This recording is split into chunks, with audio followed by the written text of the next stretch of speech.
ఇన్సూరెన్స్‌లో జరుగుతున్న మోసాల గురించి, అక్కడున్న అన్యాయం గురించి అంటే ఆ కంపెనీల దగ్గర నుంచి జనరల్‌గా మనం ఏజెంట్లు అనుకుంటాం కదా! బ్యాంకులండి. భారతదేశంలో టాప్ 15 బ్యాంకులు గూడా మనల్ని ఎలా మోసం చేస్తున్నాయి అనేది తెలుసుకోవాలండి. ఇది వాస్తవమే. కావాలంటే మీరు కూడా ఎక్కడైనా సెర్చ్ చేసుకోండి. బ్యాంకులు లాస్ట్ ఇయర్ బ్యాంకులు ఎంత సంపాదించినాయో తెలుసా? 25,000 కోట్లు సంపాదించినాయండి. ఏది జనరల్‌గా బ్యాంక్ ఎందుకు పెట్టుకుంటాం? మీకు తెలుసు. అది మానేసి ఇన్సూరెన్స్ పాలిసీలు అంటగట్టడం మొదలెట్టారు. రిలేషన్‌షిప్ మేనేజర్ అని చెప్పి ఒకడు అందంగా ఫోన్ చేస్తాడండి. బ్యాంక్ కోసం ఏ లాకర్ కోసమో ఇంకో పనికో వెళితే ఆ పని పక్కన పెట్టి దీని గురించి మాట్లాడతాడండి. అది కూడా పోనీ ఏమన్నా తేలిగ్గా ఉండే టర్మ్ పాలిసీల గురించి మాట్లాడతారా?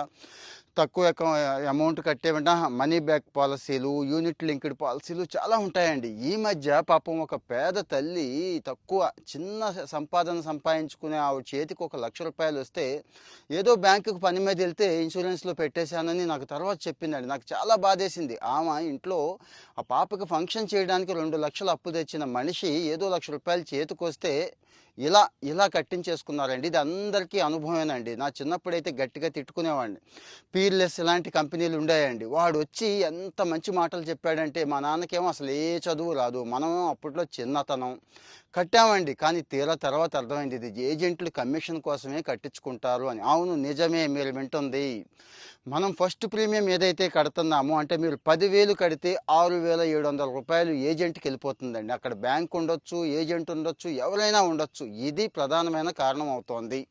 రెండోది వాళ్ళకి టార్గెట్స్ ఉంటాయండి. ఆ బ్యాంకులకి, ఆ ఏజెంట్లకి అందరికీ టార్గెట్స్ పెడతారు. మూడోది మన అజ్ఞానం అండి. మన తెలియనితనం వల్ల ఇది.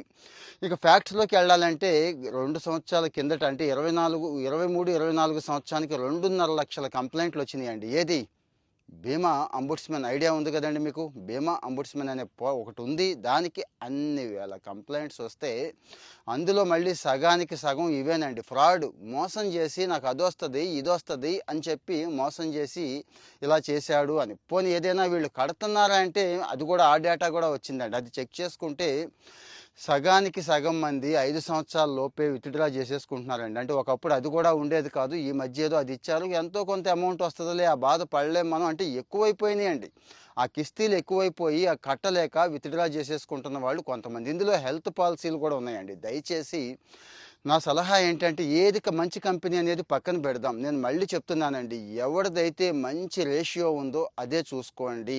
అంతే. అదొక్కటే చూసుకోండి. ఆన్‌లైన్ పాలిసీలు ఉన్నాయి. మీరే సెర్చ్ చేసుకోండి. టర్మ్ ఇన్సూరెన్స్‌కి మాత్రమే వెళ్ళండి అంటున్నానండి. అదే సెటిల్మెంట్ రేషియో బాగా చేస్తున్న కంపెనీల టర్మ్ ఇన్సూరెన్స్‌కి వెళ్ళండి అని. కామెంట్‌లో మీ బాధ చెప్పండి. చాలా అవసరం ఇక్కడ.